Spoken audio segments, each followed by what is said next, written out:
Hello dear students, I am Shandeep Kumar Mishra. Today I am start a subject बही खाता एवं लेखा शास्त्र, जिसे हिंदी में कहते हैं और इंग्लिश में अकाउंटेंसी के नाम से जानते हैं। मतलब बुक कीपिंग एंड अकाउंटेंसी का 11th क्लास का मैं स्टार्ट करने जा रहा हूँ, और जिसमें से आज का जो टॉपिक है आपके सामने रहेगा वो प्रारंभिक लेखे की पुस्तकें जनरल एवं खाता बही का हम आपके सामने आज समक्ष प्रस्तुत करेंगे। उसमें से जो प्रारंभिक लेखे की पुस्तकें, पहली बात आप समझ लीजिए कि इसकी डेफिनेशन क्या होती है। प्रारंभिक लेखे पुस्तकें, प्रारंभिक लेखे की पुस्तकें वो पुस्तकें होती हैं जो किसी व्यवसाय को संचालन किया जाता है, तो उसमें जो मुख्य रूप से लेखों को सीधे रूप से उसमें लिखा जाता है, उसमें रिकॉर्ड किया जाता है, उसे हम प्रारंभिक लेखे की पुस्तकें कहते हैं। मतलब जितने भी ट्रांजैक्शंस होते हैं उन ट्रांजैक्शनों को हम सीधे इन पुस्तकों के माध्यम से लिख सकते हैं। अगर आपसे पूछा जाए तो आप प्रारंभिक लेखे की पुस्तकें हमें जाननी चाहिए कि प्रारंभिक लेखे की पुस्तकें ही कौन सी होती हैं, मतलब आपकी सब्सिडरी बुक्स कौन कौन सी होती हैं। तो आपकी पहली जो सब्सिडरी बुक्स होती है वो आपकी कैश बुक होती है, जैसे हिंदी में रोकड़ बही के नाम से हम जानते हैं। रोकड़ बही, अब हम इसे क्यों बनाते हैं और क्यों नहीं बनाते, इसका भी हम आपको कारण सहित विशेषता बता रहे हैं।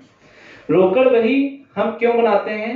रोकड़ बही बिजनेस में मैक्सिमम ट्रांजैक्शन जो होते हैं वो हमारे कैश में होते हैं। मतलब every one business person is want to transaction more than in cash transactions. मतलब जितना भी व्यवसायी वर्ग होता है वो अधिकतर अपने किसमें चाहता है, वो कैश ट्रांजैक्शंस में चाहता है। इसलिए कैश में उसके डेली बहुत सारे खर्चे होते हैं, बहुत सारे ऐसे उसकी आय होती है, बहुत सारे उसकी अन्य उसके लेन देन होते हैं। किसी को पैसे देना होता है, किसी को लेना होता है, उसके माध्यम से वो पहला जो बनाता है वो रोकड़ बही बनाता है। और रोकड़ बही का जो पहला होता है उसमें सीधे उस ट्रांजैक्शन को लिखता है। उसमें तो सिर्फ इसमें अगर आपसे पूछा जाए तो आप क्या कहेंगे कि रोकड़ बही में केवल वो ट्रांजैक्शन लिखने हैं जो केवल रोकड़ में लेन देन हो, means only cash transaction record in the cash book, only cash. अगर क्रेडिट ट्रांजैक्शन कर रहे हो तो इसमें रिकॉर्ड नहीं किया जाएगा। अब कैश में अगर आप ट्रांजैक्शन कर रहे हैं वो कोई भी हो, जैसे एग्जांपल के तौर पे हम आपको बता रहे हैं, जैसे आप किसी को पेमेंट दे रहे हैं, किसी को रुपए दे रहे हैं, वो चाहे उधार दे रहे हो या किसी से पैसे मिल रहे हो, वो आपके इसमें रिकॉर्ड किए जाएंगे। अगर आप किसी को उधार रुपए दे रहे हैं तब भी वो कैश का ही ट्रांजैक्शन है। अगर आप कुछ खरीद रहे हैं या बेच रहे हैं वहां पर भी कैश का ट्रांजैक्शन होता है, इसलिए उसको इसमें किया जाता है। कैश को हमने 3 भागों में बांटा कि 3 हमारे कैश हमारे कौन कौन से होते हैं। वो हमारा आपका जो होता है वो पहला साधारण रोकड़ बही होता है, दूसरा छूट खाने वाली होता है, तीसरा छूट एवं बैंक खाने की रोकड़ बही होती है। पहला साधारण रोकड़ बही जो एक छोटे वर्ग के व्यवसाय होते हैं, मतलब माइक्रो, आपने इस समय बहुत ज्यादा वर्ड सुना होगा MSME, micro small medium enterprises. ठीक, मतलब जो अभी तक के जो छोटे बिजनेस उद्यमी होते हैं या कोई भी जो बहुत छोटा व्यवसाय होगा वो केवल अपने यहाँ साधारण कैश बुक को तैयार करेगा। साधारण कैश बुक को कौन सी, जिसमें केवल वो कैश की रिसीव को और किस कैश की पेमेंट को ही रिकॉर्ड करेगा। मतलब only cash receives and only cash payment record in the simple cash book. मतलब उससे कैश के अलावा दूसरे कोई भी नहीं होते। पर हमें दूसरे की जरूरत क्यों पड़ी? दूसरी होती है छूट खाने वाली रोकड़ बही। छूट मतलब अब बहुत सारे ऐसे लेन देन होते हैं जिसमें व्यवसायी का दूसरा पक्ष का, जिससे हम खरीद रहे हैं, तो उससे हम ये भी अपेक्षा करते हैं कि हमें 100 रुपए की चीज वो 90 रुपए में दे दे। सपोज दैट अगर कोई भी 100 रुपए की चीज है, ठीक, 100 की है, अगर मैंने उसे 90 में खरीद लिया तो हम ये कह सकते हैं कि 10 रुपीज का मैंने उससे क्या कर लिया, अर्न प्रॉफिट कर लिया। तो हमने कैश का ट्रांजैक्शन होना था 100 रुपीज, पर उसमें से मैंने दिया कितना उसको 90। तो अगर हम सिंपल कैश बुक बनाते तो ओनली 90 रिकॉर्ड करेंगे, पर हमें उस कैश का कहीं पर शो करने के लिए 10 रुपीज का है, उसको हम छूट खाने वाली रोकड़ बही में लिखते हैं। जो छूट खाने वाली रोकड़ बही है उसी में जो भी डिस्काउंट रिसीव्ड होता है उसे रिकॉर्ड करते हैं, और जो भी डिस्काउंट का पेमेंट किया जाता है उसको हम रिकॉर्ड करते हैं। अब अगर कैश की हमने आपसे बताया कि कैश तो रिकॉर्ड होगी, अब डिस्काउंट जो आपका रिकॉर्ड होगा वो डिस्काउंट आपका एक डेबिट की साइड और दूसरा क्रेडिट की साइड। डेबिट की साइड आपने पहले नियम जानते होंगे कि डिस्काउंट अगर डेबिट में वो लिखा जाएगा जब हमारे पास से हानि हो रही हो, मतलब मैं डिस्काउंट दे रहा हूं। जैसे एग्जांपल के तौर पे मैंने किसी को कोई चीज बेची, सपोज दैट कुछ भी हमने बेचा और कोई भी मान लो है ये एक बुक है, सपोज दैट ये बुक है ये 400 की है और इस 400 को हमने जब सेल किया तो उसको हमने 400 जाए 350 रुपीज का ही पेमेंट कर दिया। तो मींस 350 तो जब सेल किया तो मैंने 400 की चीज कितने में दे रहा हूं, ओनली 350, मींस 50 रुपीज का हो रहा है क्या, मेरा लॉस हो रहा है। इसका मतलब लॉस जो डेबिट होता है, तो डेबिट की तरफ अगर आपको लिखेंगे तो आप जो डिस्काउंट अलाउड किया जाएगा, ठीक है, मतलब जो डिस्काउंट अलाउड किया जाएगा वो लिखा जाएगा और क्रेडिट की साइड जो आपको रिसीव होगा वो आपको लिखा जाएगा। पर कैश के लिए हमने भी आपसे क्या बताया है कि उसके सभी केवल कैश की प्राप्तियां डेबिट में लिखी जाएंगी और समस्त भुगतान उसके हम क्रेडिट पक्ष में लिखेंगे।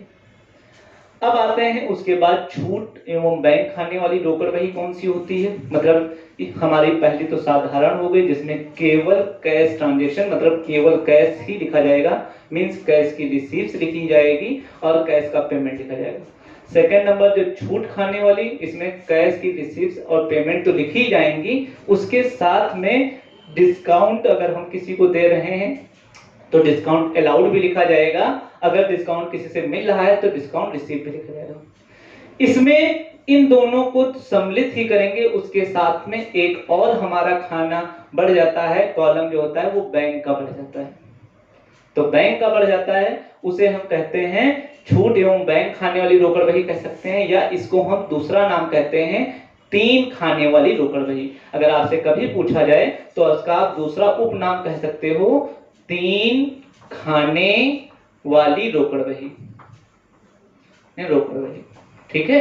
तो आपसे कभी भी पूछा जाए तो आप ये कह सकते हो कि तीन खाने मतलब एक आपका डिस्काउंट का, दूसरा बैंक का और तीसरा कैश का हो गया। इसमें केवल एक ही होता है इसलिए इसका नाम साधारण है, पर इसको भी आप क्या कह सकते हो, इसको आप इसे क्या कह सकते हो, टू कॉलम, कि जो दो कॉलम की हैं वो भी आप कह सकते हो कि टू कॉलम, ठीक, मतलब दो खाने वाली कौन कौन सी, एक छूट की हो गई और दूसरी हमारी कैश की हो गई। तो अब इसमें छूट को तो एक तो साधारण कैश हमें मिल रही हो तो रिसीप्ट और पेमेंट तो लिखने ही है। दूसरे नंबर पे अगर मैं डिस्काउंट अलाउड कर रहा हूं मतलब दे रहा हूं तो भी इसमें लिखना है, और डिस्काउंट अगर मुझे मिल रहा है तो भी इसमें लिखा जाएगा। तीसरा नंबर आ जाता है कि इसमें बैंक वाला कौन सा लिखा जाएगा, क्योंकि अब आप वर्तमान में जा रहे हैं, देख रहे हैं कि मैक्सिमम जो ट्रांजैक्शन हो रहे हैं वो बैंक के माध्यम से लोग कर रहे हैं। अब अगर आप कुछ खरीदने जाओ लोग चेक के माध्यम से दे देते हैं, चेक से पेमेंट होता है, और बैंक को इसको सरकार भी ज्यादा बढ़ावा दे रही है कि आप जितना भी ज्यादा ट्रांजैक्शन बैंक के माध्यम से करते हैं तो उसमें ट्रांसपेरेंसी मतलब पारदर्शिता ज्यादा रहेगी। तो जो लोग अच्छा व्यवसाय करते हैं वो अपना पारदर्शिता भी रखना चाहते हैं, इसलिए उसमें बैंक का रखते हैं, जिसमें से बैंक का एक रखते हैं जिसमें बैंक की भी रिसीव मतलब जो हमारे बैंक में पैसा जमा हुआ है उसका लिखा जाएगा, और जो बैंक से पैसा निकाला गया है वो लिखा जाएगा। ये हमारा पहला जो था वो हमारा रोकड़ वही था।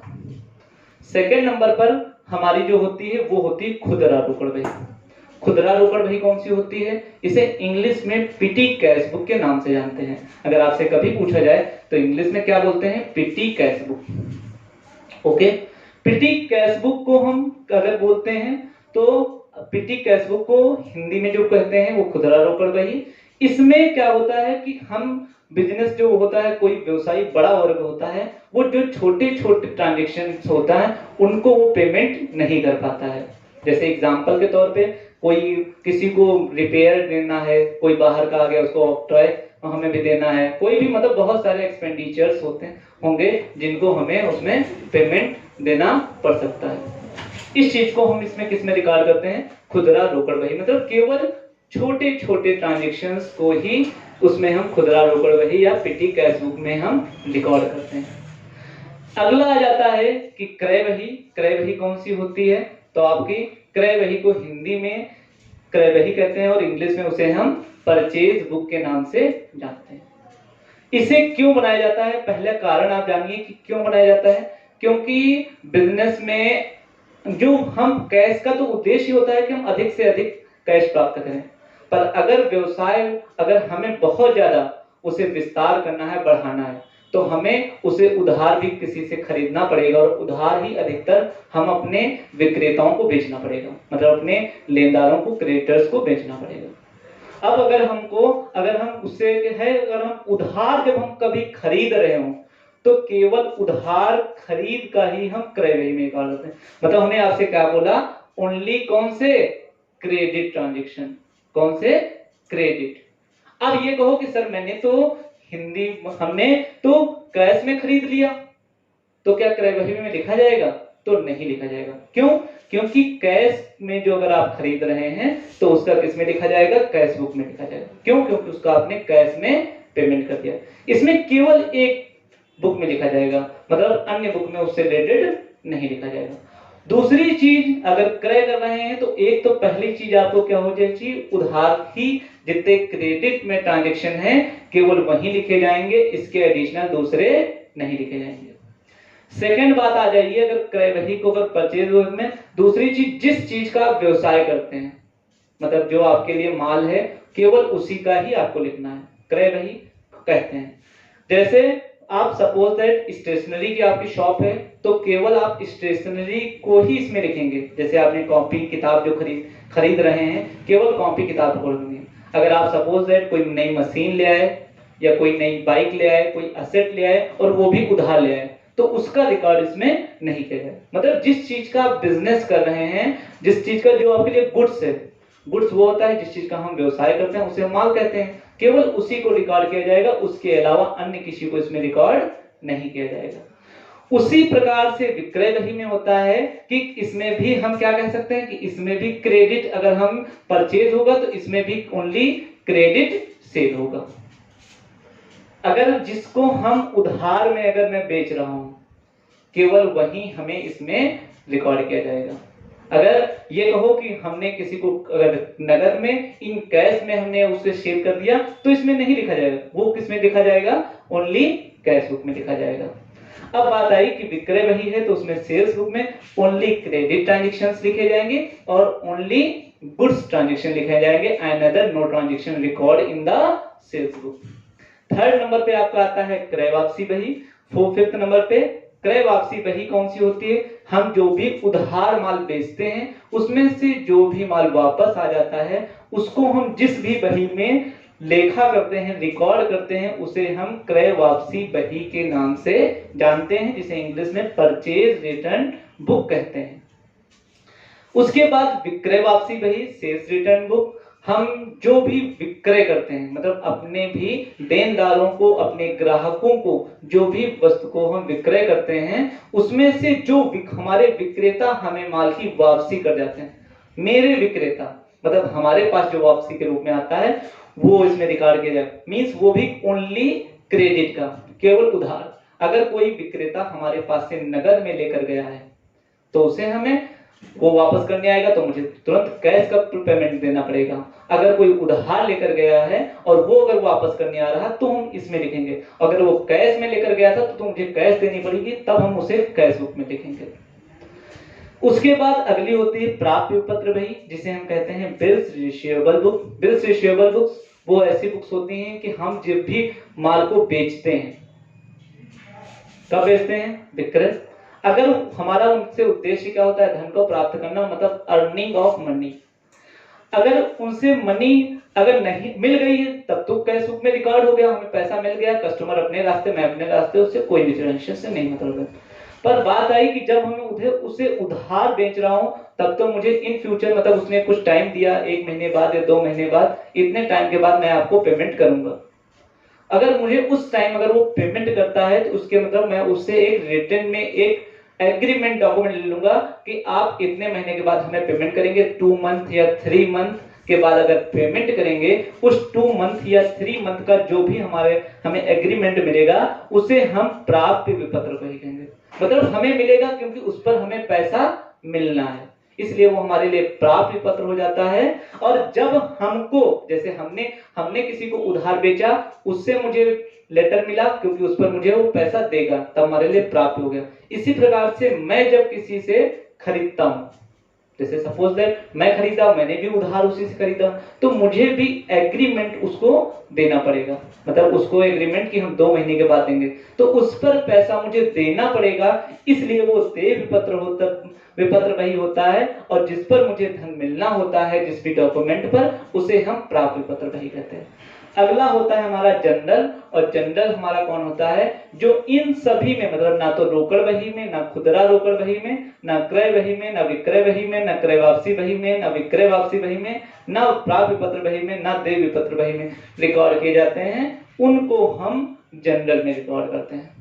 जैसे एग्जांपल के तौर पे जनरल में हम कौन से रिकॉर्ड करेंगे, जैसे हमने भी बताया कि असेट खरीदी, कोई भी असेट खरीदी या किसी भी लायबिलिटी का पेमेंट किया, तो हमारा किसमें लिखा जाएगा, वो हमारा जनरल में लिखा जाएगा। मतलब जनरल में हमारे केवल वही ट्रांजैक्शंस लिखे जाते हैं। ये बात समझ में आई आपको प्रिय छात्रों? इसके अलावा अब अगर आपसे कभी पूछा जाता है कि आपके पास ये प्रारंभिक लेखे की पुस्तकें कितने प्रकार की होती हैं, तो आपका पहला उत्तर यही रहेगा वो कि हमारी प्रारंभिक लेखे की पुस्तकें 7 होती हैं। ठीक है, ओके। अब जो रोकड़ बही थी, कैश बुक है, उसके हमने आपको 3 पार्ट बताए, मतलब 3 parts divided in first simple cash book, second discount column cash book, और third discount and bank column cash book. जैसे हमने इसको बताया था डिस्काउंट एंड कैश कॉलमन, इसको मतलब 2 कॉलमन हो गई, और डिस्काउंट बैंक एंड कैश ये हमारी 3 कॉलमन कैश बुक हो गई। इसमें से फर्स्ट आपका है वो है आपकी सिंपल कैश बुक, मतलब साधारण रोकड़ बही। इसका आपका जो फॉर्मेट रहेगा वो आपका कौन सा रहेगा, किसके हमारे कितने कॉलम होते हैं, ये आपसे कभी कभी एमसीक्यू रूप में पूछा जाता है। इसमें कौन कौन सा, तो आप क्यों कहेंगे कि हमारे इसमें जो कॉलम होते हैं वो हमारे कितने होते हैं, उसमें 10 कॉलम होते हैं। तो 10 में पहला डेट का होता है, second particular, third LF, fourth voucher number and fifth amount. Same फिर अगेन कि first date, second particular, third LF, fourth voucher number and fifth amount. तो अब ये हुआ कि इसमें भी यही सेम इधर भी है और ये सेम इधर भी है, तो इसका मतलब ये जो फिफ्थ स्टार्टिंग के हैं वो आपके डेबिट के हो गए, और जो लास्ट के जो फिफ्थ हो गए वो आपके कौन से हो गए, वो आपके क्रेडिट के हो गए। मतलब अब डेबिट में भी हो गए, एक डेबिट में और दूसरे क्रेडिट में। अब इसमें कौन कौन से रिकॉर्ड करेंगे, जितनी भी कैश बुक में हमने भी आपसे बताया था कि इसमें ओनली कैश ट्रांजैक्शन, मतलब ओनली कैश रिसीव्स लिखेंगे और ओनली कैश पेमेंट लिखेंगे। तो उसके लिए आप रूल्स याद रखिए कि जितने भी रिसीव्स होंगे वो हमारे डेबिट साइड में लिखे जाएंगे, और जितने भी पेमेंट होंगे वो सब हमारे क्रेडिट साइड में लिखे जाएंगे। ठीक, इसमें से जो हमारी होंगी, तो जो हमारी रिसीव्स होंगी वो हमारी डेबिट साइड में रिसीव्स, और जो हमारी रिसीव्स मतलब इसको हम हिंदी में कहते हैं प्राप्तियां, कि जो हमारी हमें जो रुपए मिलते हैं वो हमारे डेबिट साइड में लिखे जाने चाहिए, और जो भी पेमेंट हमारे द्वारा कैश का किया जाए वो क्रेडिट में लिखा जाएगा। मतलब जो भी पेमेंट है, भुगतान है, उसे कहां किधर लिखा जाएगा, वो क्रेडिट के रूप में लिखा जाएगा। ये हमारे डेबिट की तरफ जितने भी कैश रिसीव्स हैं वो डेबिट की तरफ, और जितने भी कैश के पेमेंट हैं वो क्रेडिट की तरफ। ये आपको एमसीक्यू या ट्रू फॉल्स के रूप में पूछा जाता है, in which side should return of receives cash amount. तो आपका आंसर होगा कि debit side of cash book, कि हमारी जो प्राप्तियां होती हैं वो किस तरफ लिखी जाएंगी, तो आपका उत्तर होगा रोकड़ बही के डेबिट कॉलम में, मतलब ऋणी पक्ष में। हिंदी में इसको कहते हैं ऋणी पक्ष, और क्रेडिट को हिंदी में कहते हैं धनी। ये हमारा आपका हिंदी में भी आपका उत्तर होगा। अगर आपसे पूछा जाए कि आपका पेमेंट किधर लिखा जाता है, तो आप कहेंगे कि हमें क्रेडिट साइड या फिर धनी पक्ष में कहेंगे। उसके बाद दूसरी आती है, वो कहते हैं 2 कॉलमन कैश बुक, जिसे हमने भी आपको क्या बताया था नेम, डिस्काउंट एंड कैश कॉलमन। मतलब डिस्काउंट है, छूट है और रोकड़, मतलब इसमें अमाउंट के कितने हो गए 2, यहां तक पर सिर्फ कैश था इसलिए हमने अमाउंट का नाम लिखा। अब यहाँ पर अमाउंट के दो हैं तो उसको हम नाम से ही शो करते हैं। फर्स्ट हमारा कौन हो गया, डिस्काउंट का, और दूसरा कैश को। तो इसे आप चाहे टू कॉलमन कैश बुक कहिए या फिर छूट खाने वाली रोकड़ बही के नाम से कहिए। इसमें आपके कितने कॉलम होते हैं, ये आपका पहला क्वेश्चन आता है। उसमें से आपका पहला उत्तर होगा कि इसमें हमारे 12 कॉलम होते हैं, 12 उसमें कुल कॉलम होते हैं। पहला कॉलम उसमें भी डेट का, सेकंड पार्टिकुलर्स का, थर्ड एलएफ का, fourth voucher number and fifth cash and fifth discount and six cash. इसी प्रकार से 6 क्रेडिट की तरफ, मतलब first date, second particular, third LF, fourth voucher number and fifth discount and 6 cash.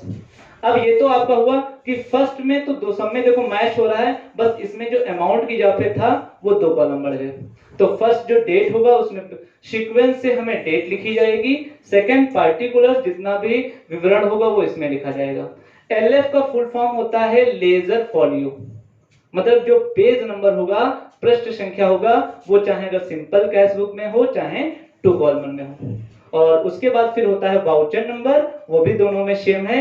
Voucher number मतलब हम जो भी कैश में रिसीव कर रहे हैं या पेमेंट कर रहे हैं उसकी जो रिसीव्स नंबर है उसका रिकॉर्ड जो किया जाता है उसे हम वाउचर नंबर या हिंदी में रसीद संख्या कहते हैं। और अगला अगर हमारा साधारण है तो केवल हम कैश में लिख देंगे, अगर हमारा टू कॉलमन है अगर उससे डिस्काउंट भी रिलेटेड है तो डिस्काउंट भी लिख देंगे और कैश भी रिकॉर्ड कर देंगे। इसी प्रकार से क्रेडिट मतलब फर्स्ट आपका हो जाएगा डेबिट की तरफ और सेकंड आपका हो जाएगा वो भी आपका क्रेडिट की तरफ। ओके डियर स्टूडेंट, तो इसमें फिर जब हमारे जो भुगतान हो मतलब पेमेंट हो वो भी क्रेडिट की तरफ और जो भी हमें रिसीव्स हो वो हमारी डेबिट की तरफ। मतलब ये कह सकते हो कि कैश के कॉलम में अमाउंट रिसीव्स का लिखा जाएगा, वो भी प्राप्त का, और उसी प्रकार से जो क्रेडिट साइड में होगा वो हमारा पेमेंट का लिखा जाएगा जिसे हम भुगतान कहते हैं। क्यों? क्योंकि इसमें क्या था, मैंने देखो केवल सिंपल कैश बुक था, एक ही अमाउंट का था, इसलिए पेमेंट हमने पार्टिकुलर्स के रूप में आपको बता दिया। पर यहाँ पर हमारे अमाउंट के 2 कॉलम हैं, इसमें से डिस्काउंट भी हमें लिखना है। तो डिस्काउंट का जो होता है डेबिट साइड वो हमारे लॉस होता है। इसमें आप कह सकते हैं कि जब डिस्काउंट अलाउड किया जाए तब डेबिट इसमें लिखा जाएगा और जब डिस्काउंट हमें रिसीव्ड हो तब हमें क्रेडिट साइड में लिखा जाएगा। मतलब ये अपोजिट समझिए कि discount allow debit, discount received credit, पर कैश की जो है वो receives debit and payment credit. ये आपका हो। तो फर्स्ट आपका आंसर कि इसमें कितने आपसे पूछे जाए, how many columns in 2 column in cash book, then your answers 12.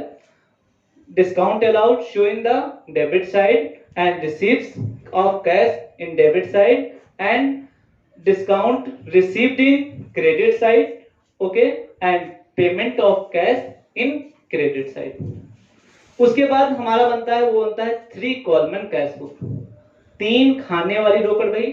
3 खाने वाली हमने देखो भी आपको कैश बुक के जब हमने उसके पार्ट बताए थे वो कौन सा, पहला छूट था, दूसरा बैंक था और तीसरा रोकड़ बही। इसको हम इसीलिए इसका दूसरा नाम देते हैं, वो नाम देते हैं 3 खाने वाली रोकड़ बही। अब 3 खाने वाली मतलब एक छूट का होगा, मतलब एक डिस्काउंट का होगा, एक बैंक का होगा और एक कैश का होगा। तो इसमें आपसे अगर फॉर्मेट पूछे जाए how many columns in 3 column in cash book, then your answer is 14. Okay, first date, second particular, third LF, fourth voucher number, fifth discount and 6 cash and 7 bank. और सेम फिर कि first date, second particular, third LF, fourth voucher number, fifth discount, 6 cash and 7 bank. Total कितने हो गए आपके 7 and 7 आपके 14। तो आपका फर्स्ट आंसर हुआ कि कितने कॉलम होते हैं 14। अब इसमें से आ जाइए कि जब इसमें जो बनाएंगे तो डेट तो सेम सभी में है कि हम जितने भी ट्रांजैक्शन होते जाएं वो हम कैश डेट में लिख देंगे। सेकेंड पार्टिकुलर्स भी सब में मैच है कि मतलब जो भी आपका उससे रिलेटेड ट्रांजेक्शन है केवल उसको हम पूरा स्टेटमेंट हर बार हम पार्टिकुलर्स में लिख देंगे।